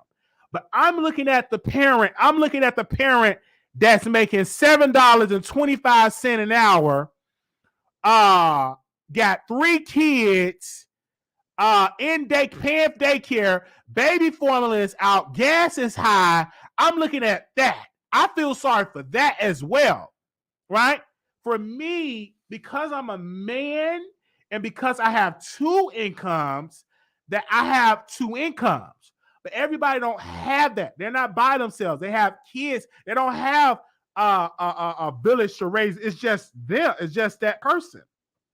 So we have to do a better job. We do need livable wages. You know, I thank God I don't have to pay child support. Oh my God. If I had, I got a check today. So if I had to pay child support, gas, rent, and let's just say if I had a car note, I would have to do doubles and triples at work. And then do about 20,000 videos on YouTube to make ends meet. You know what I'm saying? And this is why I thank God I was not reckless with my peen. I thank God I was not reckless with my peen with women, because I don't want to have to sit here and have to pay $225 per child out of a check. I would be I thank God I want that. That's one thing that I am so glad I was not reckless with my pain, because if I had to pay child support with, just say, with 3 or 4 kids, I've known people that pay $225 per child off a paycheck and they ain't making nothing. I'm so glad I didn't do that, right? I'm so glad that I did not do that. So I'm okay. I'm not sure. I put money in my savings. I sent my mother money for Mother's Day. I don't have a car note. I'm being very responsible with my money, and that comes with growth, right? Very responsible. When I get my YouTube check, I don't spend all my money. I'm not reckless with my money. I want to put that and say it again. Some people are very reckless. I mean, I wear the same. I wear the same clothes. Don't bother me. I put in that wash machine and dryer, right? I'm not reckless with it as well. So, I got 3 streams of income. So I thank you for that, Deborah, for saying that she have 3 streams of income, a millennial. So when I do get in a relationship, when I do have bring in children, I want them to be born into a world of financially security, where they're financially stable. I don't want to bring children in this world. I'm broke. I'm on minimum wage. I don't want to do that. I want to be born in privilege, and that's why I'm making the investments now. So when I lay down the P, I will be financially stable. right? More financially stable where I'm comfortable so I could be able, so if I have to bring my children in daycare, I can afford it, won't break my pockets. If I have to hire a nanny, it won't break my pockets. If I have to put my kids in private schools, it won't break my pockets. So this is why I have not made that uh um investment of bringing children in here yet. It's gonna happen, but now I'm not ready yet. I want to be financially stable because I know children are very, very expensive.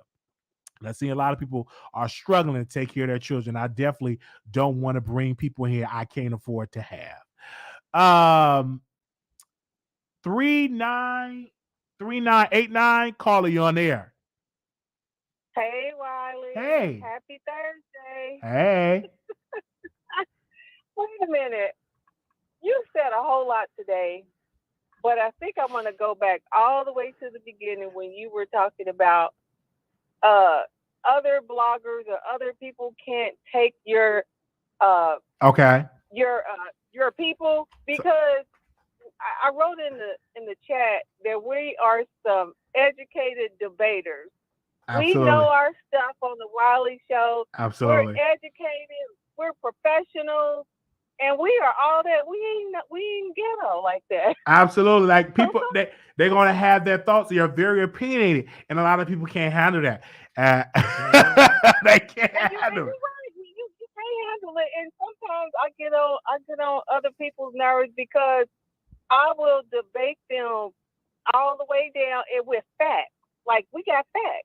We ain't just coming off of the top of our head. We got some facts, and we can back it up with some experience. So that's what I got to say about that part of it. And then going back to the part where you talked about how you are preserving yourself because you waiting on that right person. You ain't out here just throwing your money at any and everybody. That's what you're supposed to do. Or they want you to do something different. Right. That's I said. That's what you have to be. You have to be financial. You have to be financially stable because I'm looking at people that are just struggling. I know people that like because daycare expensive. Everything is expensive, and I couldn't. Now they running out of babies for him. Like I thank God I don't have that story. Like oh my gosh. Like oh wow. I know. You are so right, but if you just happen to have one, just because maybe the time was right, it's going to happen. It's just going to happen. I just was like, I'm not being so reckless. I have a lot of people in my family that's very reckless. I have a brother. He have about 6 kids now, and he can't afford them. And he think that I should just help. But you made that decision. What you say? You say hush shut the dog. How about shut up? You made that decision to have 6 babies. You made that decision. If you couldn't afford it, you should have stopped that one.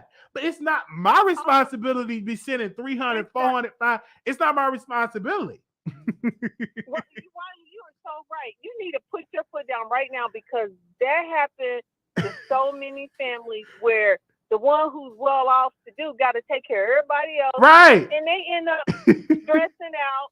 They ain't doing what they want to do. And the people who, it kind of reminds me of one time it was a funeral in the family, rest in peace to the family members. But you on one side of the porch, you had the people that were partying.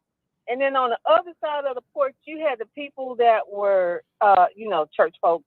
But, they were sitting over here and they looking at this other side. But the other side who was partying was borrowing for the people on the other side, the church folks. They was giving it to them. So we over here all mad and they over here just having a good old time, ain't thinking about nothing. And why should we fund that? Absolutely. So you have put no money towards that. I don't. I don't. If I want to help, I help. But don't make me feel like I'm obligated because I'm not obligated. Because I like to have the freedom to travel. Like I have a trip in Vegas, then we going to New York. Because when you don't have children, you have a lot of freedom. I don't have to be like, well, damn, you have a lot of freedom. And so, but when I do settle down, I want to make sure at least I want to be mentally stable, financially stable, because that's a big part in this world. And you have to think like that. And most of us don't think like that. We just go ahead and do, and then think about it later. No, you must have that mindset because when you bringing people into this world, it's expensive. It's a lot of work. And then Yeah, and you know what? The other side, they do it all the time. So why can't we learn a little bit from them? Why we got to be slinging our thing all Absolutely. the way around, just having all these babies? And my thing is, get they're mad not because they don't help. they're not going to throw like, because I'm working. So just if it's just me, they're not going to throw food stamps and all of these government assisted programs and you have an income. No. They're not going to do that. So it's on me. So my God. I had to struggle with my kids because I made like a little bit too much money to get anything, any food stamp, any free stuff. I'm struggling with a regular job. Absolutely. And here you are, you getting all this free stuff and you partying. And right. That's what I'm. Look at me like I'm. That's what I'm. Wait, how you stick your tongue?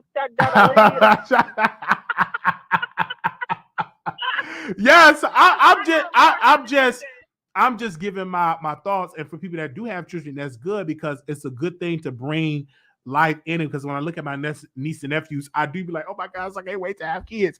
But then when I go home and I got the freedom and I don't have all them toys around, I'm like, oh thank God, But every once in a while, I do feel like I would at least have one. You know what I mean? But I just like let me work. It's nice talking to you, Wiley. Yeah, you got the best educated folks on YouTube. And Thank you. Be proud of that. Thank you so very much. All right, bye. Thank you. Okay, bye-bye. Awesome. That said, Wiley, that should be a topic. Should we help our nieces and nephews? Oh, yeah, that's a good topic. And I don't mind. My thing is this: I don't mind if I want to give a gift. But the way how my family work, I don't even start doing it. Because once you start doing it, your phone ring. Can you do this? So I know you got to know your people. Some people okay if you can help out and they be fine with it. They won't bother you. But I know my people. I'm not even gonna start doing it because, like my grandmother said, don't start none that you ain't gonna finish. So I'm not even gonna try to start that because if you start that, I already know my phone gonna be ring or cash out request, and we ain't gonna be doing that. All right. And you see, got 6 kids, 26, and out of care in the world. Oh wow. Helped them for what? They got parents. I'm glad that my entire students and myself, 33, married, had my first only baby in October. She's 7 months. Life is beautiful when you pace yourself correctly. Absolutely. It's just about pace yourself correctly.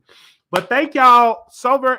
Wait a minute. Let me call somebody right quick because they just give me a second. The phone lines is open.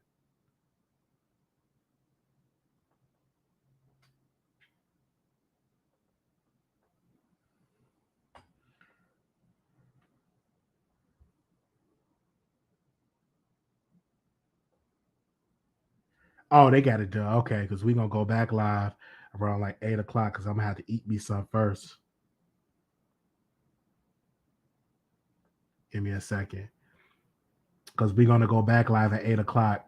I got to eat me some. Because we had a live. Ooh, it's a lot of topics that I'm getting into. Ooh.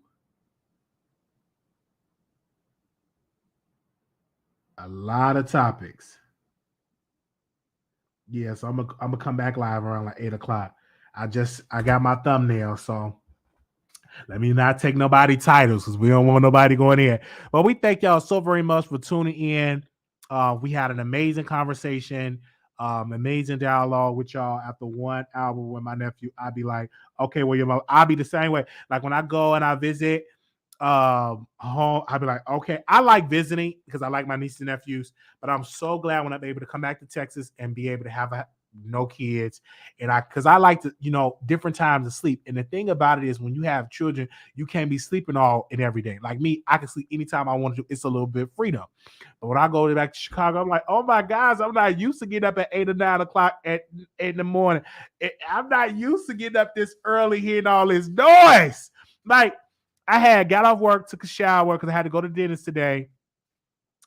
And I got in the bed and I was able to take a good nap before the dentist. Now I couldn't do that if I had a newborn and they up and they playing. I can't just be up sleeping anytime, because I like to sleep. Some days when I'm not on YouTube, man, I'm getting some sleep, catching up on some good sleep. Some good sleep, right? Sure. I can't do that if you got baby, it's just you. So my prayers, I want to have a good, amazing partner and that she's there and helping out and everything like that. All right. Ain't no sleep with kids. Like, no way. Cause kids like to play and stuff like that. The kids wide awake and crack of dawn, talking about they hungry, you cook, and they just play with the food. Yes. 6028, call you on air. Hey, Wiley. Hey. How are you? All right. I mean, gosh, I hung up about 4 or 5 times. Them were some long conversations. Long conversations. Yes, it was. I'm not gonna lie to you. Yes, but they were pretty. But I agree with you on something. I agree with you about having something to literally reflect off of for reparations. You know what I mean? Not national, but something that happened in the states that Blacks can literally receive reparations. Like, have you ever Googled the Elaine, Arkansas Massacre, 1919? Oh no, like I only one I know is the Tulsa, the thing that happened in Tulsa, Oklahoma. Well, no, you Google Elaine, Arkansas Massacre, 1919. Okay. And so I asked a couple of ward people here in Little Rock about it because I sent it and I was putting it on Twitter, like, why people don't talk about this, it was against the sharecroppers and the people who owned the land, and they didn't want to pay for the sharecroppers' labor. So they were going through the union to get them to pay for it. And at the end, they shot up the whole church and killed over 237 African Americans in Arkansas. Now the Red Cross comes in, right? The Red Cross comes in, and the Black people are hiding all in the woods for days waiting for people to save them because the white folks are just going crazy all over the North, going everywhere, shooting, killing kids, whatever. So the Red Cross comes, Black people, they're in ditches, hiding in woods with their kids, parents. Some came to Little Rock. Some even moved out the state, walking out the state. Anyway, they come out, see the Red Cross, thinking they're going to save them, and they just kill them all.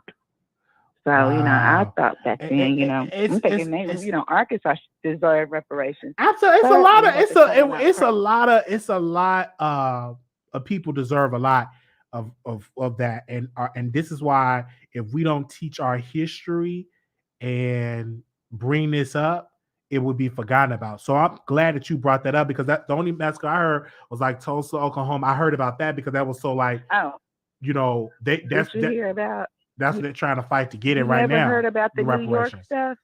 New York had massacres too absolutely. In 1919. They called it the Red Summer. The Red Summer 1919.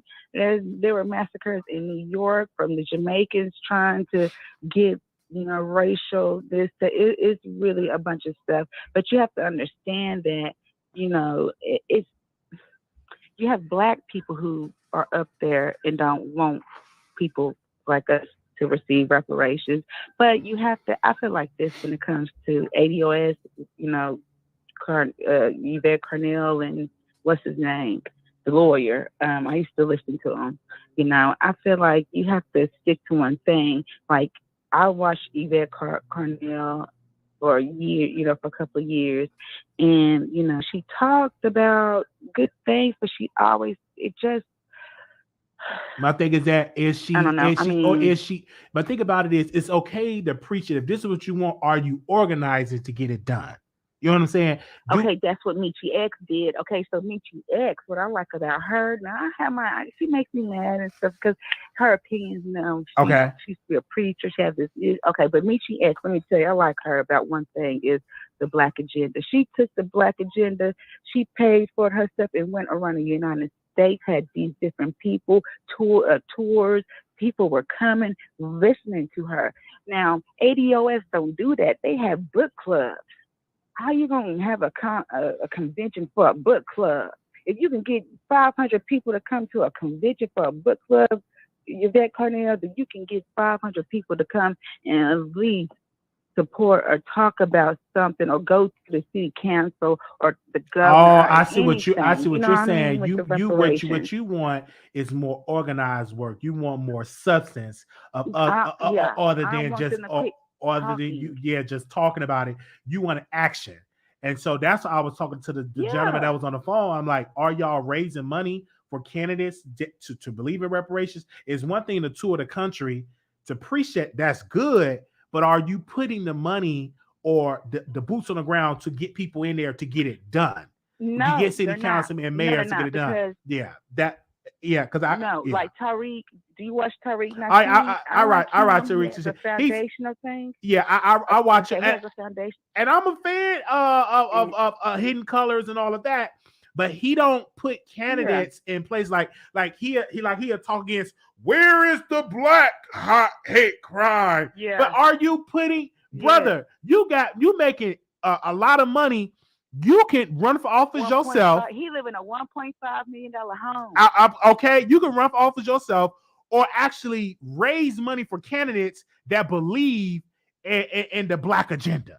So a lot of these people, they just get on social media and they just talk. Where's they putting people in there to get it done? Because they making good money. Tariq made good money off of him because he made millions off them documentaries, right? But are you putting money in place to get people in office? Because no, and I don't see that as well. So it's okay to criticize the Democrats. For the okay, listen. You remember you was talking about the hoods, the communities? They don't come to. Okay, so I live in a low income area community. I grew up poor. I'm not ashamed of that. If I did have $1 million, I would still be here because my mama bought a home here. At the end of the day, you cannot grow up, be poor, and then grow up and have this nice life and forget where you come from, then want to get on YouTube and talk about what we need to do and talk down on the black people who's trying to do it. You know what I mean? Yeah, that's true. And that's true. How I feel about most of these YouTubers here, like Mitchie X. Okay, I'm gonna give it to her. She gets out there and she does what she gotta do. But it's people on YouTube that do not go to their old communities, right? Yeah, that's true. They don't come to the hood. They scared. They don't go out there. The Roland Martin, like Jason Black and Roland Martin got into a few months ago because Roland Martin just said, listen, in Louisiana, there's over 300,000 people black people who don't vote. Jason Black took that as, I guess, a fence and start going, talking about him. But like I said on Instagram, like, why not, Jason Black? Why not just go and tell people to vote or see what's going on in the community? Absolutely. I mean, they'll come and talk to you. You know what I mean? I live in the hood. Hey, I walk. I gained a lot of weight, so I walk. People will talk to you. It is not hard to get a person to listen to you, especially when it comes to black things that we need. Absolutely, I agree. You're not lying here. And I don't listen. So let's talk about Cardi B. I don't care for her, but this is the problem I had with her was the fact that she lied and said she was black, and then she turned around and started getting black people into it with other blacks over music, over nothing, and then got on Twitter and be like, "Oh, these black women roaches burnt this and the other," but then you want to explain yourself. One, I just don't deal with people like that. And when she sued Tasha, I felt like this. How can she sue anybody when Nicki Minaj should have sued her? But if she can sue Tasha over nothing, then I feel like our race is going to be at the bottom of the food chain because Cardi B race, Democrat, the Dominicans, they're at the bottom of the food chain. That's why they're here. You know what I mean? And I just don't want no one. Ain't nobody can come before my race. I'm sorry. It's bad enough the white people before us. They got the non-whites before us. That's it. Nobody else is not coming for our race until we get what we need and what we deserve. And we have to come together. And we can't get reparations if we got black on black crime. In this neighborhood, kids are killing kids over territory, man. And the territory belongs to the white man. You get what I'm going? But they're killing each other and nothing's being done about it. And we're not going to get anywhere until we start with ourselves and these kids and go in here and become a big brother, a big sister, some type of mentor in the hood to ask these kids, what's the problem? Why y'all got these guns? Why you gotta feel like you gotta be in a gang to be loved? You know what I mean? Show these kids some love in the hood. Then we might can step up and go from local to state to reparations with a petition. Then throw it up to national, and maybe it'll be on the ballot for president or however it goes. You know what I mean? But until then, we're stuck because we can't even get along with each other. And you know it. I feel you on that. Yeah, and so I agree with you on everything you said because you made some major points. You know what I mean? And you don't sugarcoat nothing because if you read the chat, some people don't get upset with what I'm saying, but it's the truth because the naked truth hurts. And I mean, as far as the millenniums, I was born in the 80s, but my nephews them was born in the millenniums in the 90s, and they worked their behinds off. You know what I mean? Because I know I don't know. because I know I work. I don't know about the rest of the millennials, but this millennial work. Yeah, I know you. Yeah, so what is she talking about? But hey, see, that's what I'm saying. Some things you gotta let black people talk and let it roll on off because that's your opinion, and maybe you're in a different. Maybe she's in the project somewhere. I don't know. Or You know, maybe I'm just what saying, she in her area, maybe she see a lot, but that's not. It's you can't make a blanketed statement and say millennials need it because there's some good millennials out here yeah, doing amazing like, work. and what she did was what the white folks did, how they call us obnoxious and stuff like that. That's what she did to y'all millennials. Oh, y'all don't work. Well, they say black women are loud, this bad attitude, this and the other. So you can't, if you're going to and say millennials don't work, then don't get mad at the white person or the next person who say black women have a bad attitude. You know what I'm going? Yeah. Do you understand what I'm saying? I hear That's you. why I say blacks, we're like, I don't know. I you know, I kind of feel we're brainwashed through school, and they brainwashed us using, oh, you're poor, you're rich. You know what I mean? Y'all live in the projects, y'all in federal HUD, housing, or, you know, food stamps, and these people aren't. You get them going? And I think that kind of divided and made, All right. I just think, I don't know.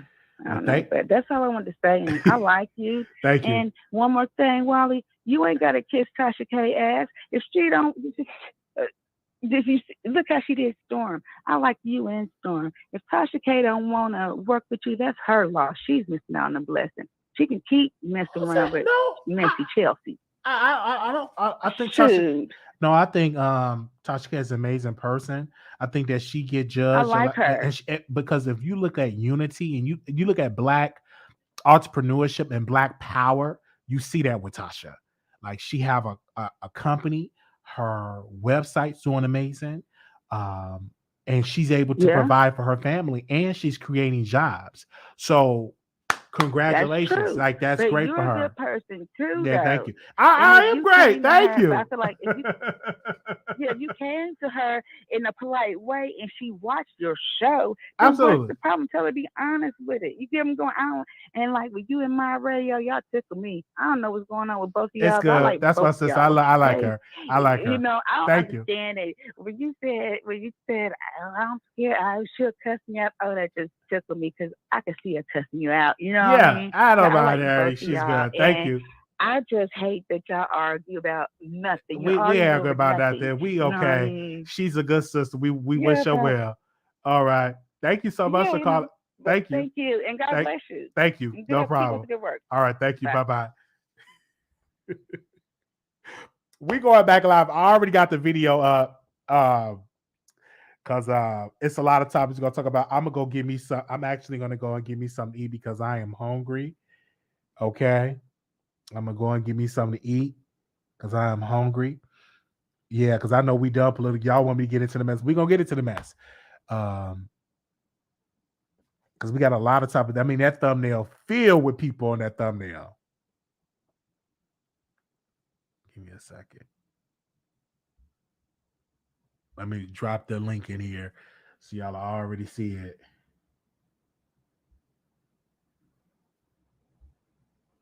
Oh, let me drop it in here. All right. Drop it in here. Yeah,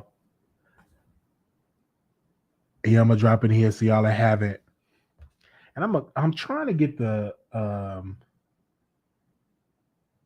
because I am hungry.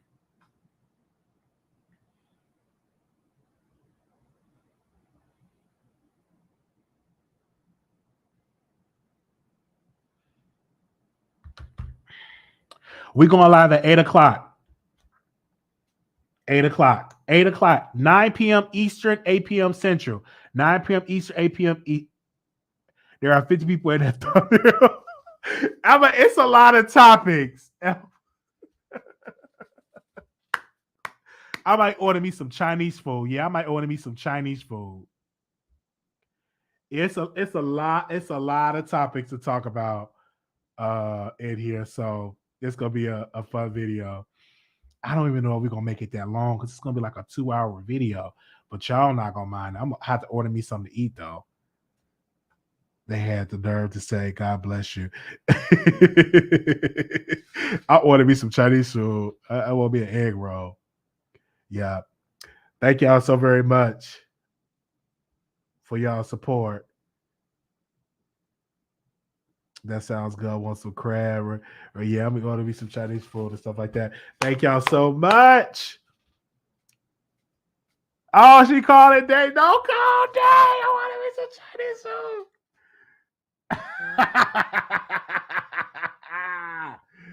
Oh man.